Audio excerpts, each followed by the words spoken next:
हौती धमकी दे रहे हैं कि अगर खाड़ी देश अमेरिका इजराइल के साथ ईरान पर हमला करे तो वो बाब अल मंदब जलडमरू मध्य बंद कर देंगे। इस दौरान ईरान खाड़ी देशों पर हमले जारी रखे हुए है। यूएई ने हाल के घंटों में 19 बैलिस्टिक मिसाइलें और 25 से ज्यादा ड्रोन रोके हैं। हमारे साथ एम्बेसडर मार्क जे सीवर्स जुड़े हैं, जो ओमान में अमेरिका के पूर्व राजदूत हैं और अबू धाबी से जुड़ रहे हैं। एम्बेसडर सीवर्स, हूथियों के खतरे को कितनी गंभीरता से लिया जा रहा है? खाड़ी देशों में इस जोखिम का आकलन अभी कैसे हो रहा है? हूथी पहले भी ऐसा कर चुके हैं। अब तक वे इस ईरान के साथ मौजूदा युद्ध में काफ़ी हद तक शांत रहे हैं, लेकिन पिछले कई वर्षों में उन्होंने समय समय पर रेड सी और बाब अल मंदेब में जहाज़ों पर हमला किया है। तो ये कोई नई बात नहीं है। इसे सीधे तौर पर खाड़ी देशों की कार्रवाइयों से जोड़ना एक तरह से इसमें नया मोड़ है, लेकिन यह एक पुरानी समस्या है। मेरा मानना है कि हौथियों की क्षमताओं को पहले संयुक्त राज्य अमेरिका और फिर पिछले साल इजराइल द्वारा काफी हद तक कम कर दिया गया था। और इसलिए मुझे नहीं लगता कि उनके पास अब वो क्षमता है जो 1 साल 1.5 साल पहले थी जहाजरानी को बाधित करने की। लेकिन निश्चित रूप से वे परेशानी खड़ी कर सकते हैं। मुझे नहीं लगता कि इससे ज्यादा कुछ है। जहां तक हॉर्मुज जलदमरू मध्य की बात है, ईरान के विदेश मंत्री ने हाल ही में कहा कि हॉर्मुज जलदमरू मध्य का भविष्य ईरान और ओमान के हाथों में है। अब उस बयान का कितना महत्व है? इसका ओमान के लिए वास्तव में क्या मतलब है? ये बहुत अच्छा सवाल है, और खासकर मैंने अभी एक रिपोर्ट देखी कि ईरान ने ओमान के सबसे दक्षिणी बंदरगाह सलाला पर हमला किया। मुझे लगता है कि ये आज ही हुआ। कभी कभी ये पता लगाना मुश्किल होता है कि रिपोर्ट कब जारी की गई है। तो उनके हमले ओमानी बंदरगाहों और सुविधाओं पर जारी हैं, हालांकि उन पर अन्य कई खाड़ी देशों की तुलना में कुछ कम हमले हुए हैं।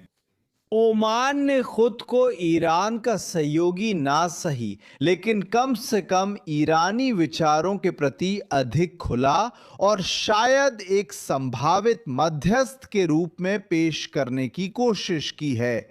मुझे नहीं लगता ये काम करेगा। हकीकत यह है कि होर्मुज जलडमरू मध्य से होकर गुजरने वाला सबसे बड़ा समुद्री मार्ग कम से कम आंशिक रूप से ओमान के जल क्षेत्र में है। मुझे लगता है कि ईरानी इसी की बात कर रहे हैं। मुझे लगता है कि विदेश मंत्री के बयान ने ओमानियों को उनके खाड़ी पड़ोसियों के साथ मुश्किल स्थिति में डाल दिया होगा। निश्चित रूप से जब बात इस पर आती है, खाड़ी देशों का जो एकजुट मोर्चा हमने देखा है, राजदूत सीवर्स भविष्य की ओर देखते हुए और ये कि इस युद्ध के नतीजों से क्या बदल सकता है, फाइनेंशियल टाइम्स की एक रिपोर्ट कहती है खाड़ी देश नई तेल पाइपलाइनों से हॉर्मुज जलडमरू मध्य को बाईपास कर अरब प्रायद्वीप को भूमध्य सागर के हैफा बंदरगाह उत्तरी इजराइल से जोड़ने पर विचार कर रहे हैं। क्या अब हॉर्मुज जलडमरू मध्य पर निर्भरता घटाने के विकल्पों पर विचार हो रहा है? देखिए, मुझे लगता है कि ये एक मध्यम से दीर्घकालिक प्रतिक्रिया है। मेरा मानना है कि इस युद्ध के परिणाम स्वरूप कई नए ऊर्जा मार्ग बनेंगे, और ये विचार पहले के IMEC अवधारणा से बहुत अच्छे से जुड़ता है, जिसमें भारत को यूरोप से जोड़ने की बात थी। खाड़ी देशों, जॉर्डन और इजराइल के रास्ते हैफा बंदरगाह तक और वहां से यूरोपीय बंदरगाहों तक। ये ऊर्जा पाइपलाइनों के लिए होगा। IMEC विभिन्न प्रकार के सामान और वस्तुओं के लिए है, लेकिन साथ ही फाइबर ऑप्टिक केबल, वहां बहुत सारी अलग अलग संभावनाएं हैं।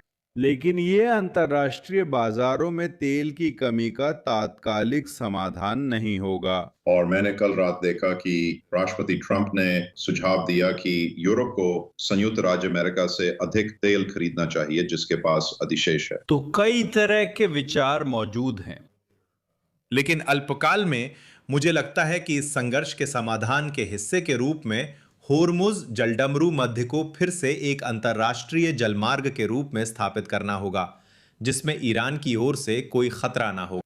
राजदूत सीवर्स, i24 न्यूज इंग्लिश पर हमारे साथ जुड़ने के लिए धन्यवाद। धन्यवाद। बाय।